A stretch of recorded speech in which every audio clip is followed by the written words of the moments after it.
Hi everyone, this is Stacy and welcome to my channel. Please do not forget to like, share, and subscribe. For today's video, we are going to open a box of happiness. I bought this box of happiness from Saki Shopline by Lynn. Please visit her FB page and follow her. I strongly recommend this seller. Napakabait ni Ma'am Lynn. Ito yung box na i-open natin for today's video. So, ito yung name and cellphone number ni Ma'am Lynn. So, let's start opening the box. I will just use a small knife. So, kailangan dahan-dahan lang tayo kasi para hindi tayo masugatan.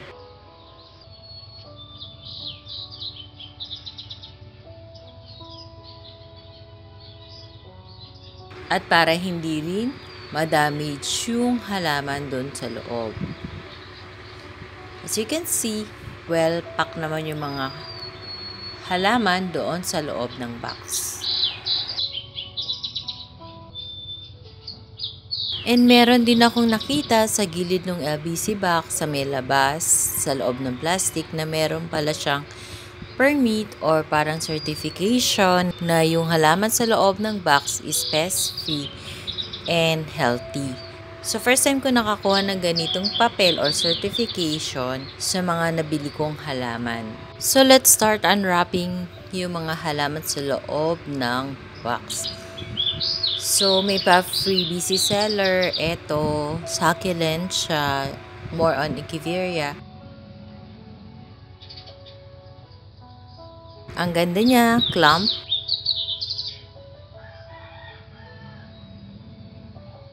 Tapos may dalawang, I think it's an Echeveria. Tapos may roots na rin.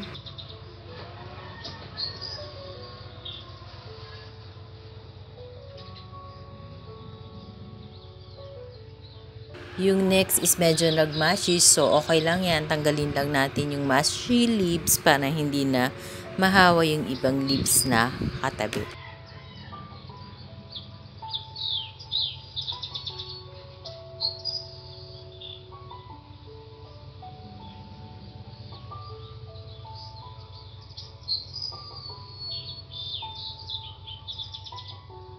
So, let's unwrap the next one. Ito naman yung fairy castle. Ayan, natinik na nga ako. Sabi ko nga mag-gloves, diba? So, yung unang in-unwrap ko is a small or baby kind ng cactus na tinatawag na fairy castle. So, natinik ako kaya nagsuot ako ng gloves. Pero yung gloves ko, hindi talaga pang cactus or cacti. Pero pwede na rin yan. It's just made of cloth. Sumunod nating na-unwrap is a golden barrel. I think ito yung tinatawag nilang yellow golden barrel kasi yung spike as you can see is yellowish and it's so perfect. There's no scale, there's no scars on the skin of the golden barrel. It is 4 to 5 inches in diameter.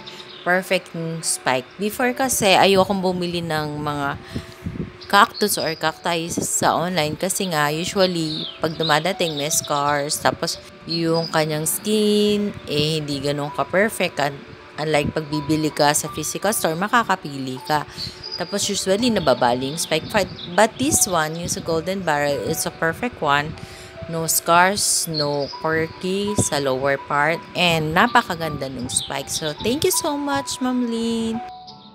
So, let's unwrap the next one and see what's inside the newspaper.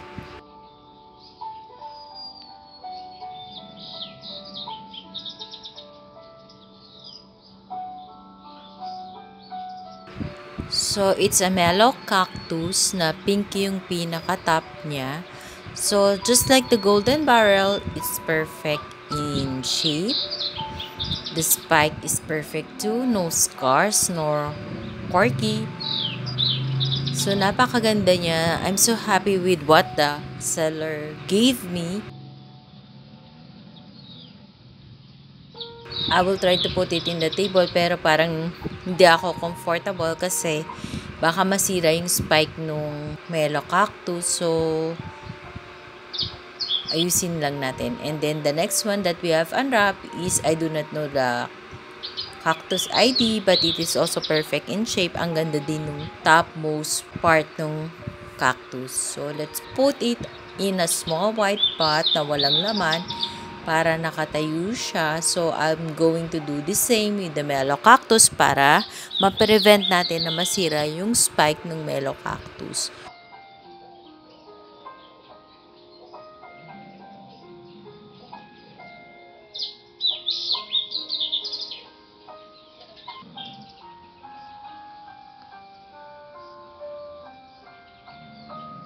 And then, let's start unwrapping the next one. So, ayoko nang hawakan kasi masakit yung tinik. Masakit talaga, pumapasok talaga kahit sa gloves.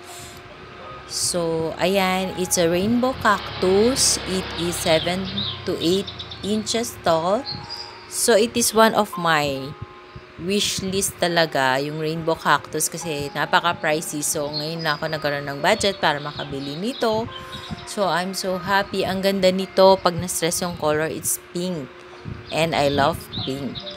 So, ayan, ilagay din natin sa empty square pot na para nakatayo siya at maprotect natin yung cactus from any damage. So, meron pang dalawang pack. Let's see what's inside. So, wala nang laman yung box. Itabi na natin. So, ayusin lang natin. Baka kasi matumba yung rainbow cactus. Sayang naman kung magkakaroon siya ng scars kasi perfect yung spike nung rainbow cactus. So, let's open. So, ang laman ng newspaper is maliliit na cacti. It's a different kind but more on gymnocalycium na non-variegated. I think ito yung sinasabi ni Ma'am Lynn na pag binili mo yung isang pot, may mga babies doon sa paligid, ibibigay din sa'yo. So, eto na nga, pinadala na nga niya sa akin.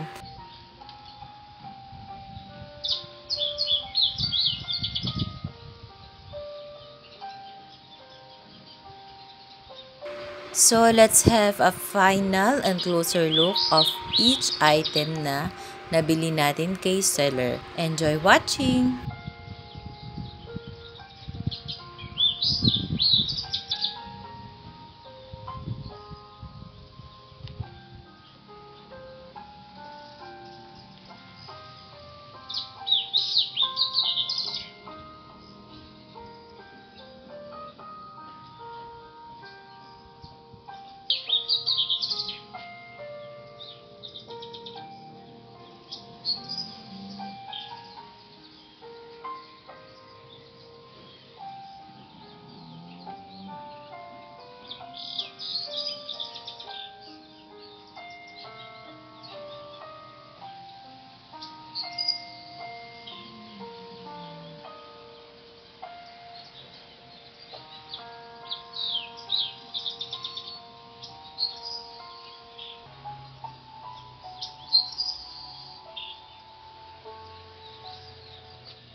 So that's all for today's video, guys. I hope you like my sharing of opening a box of happiness.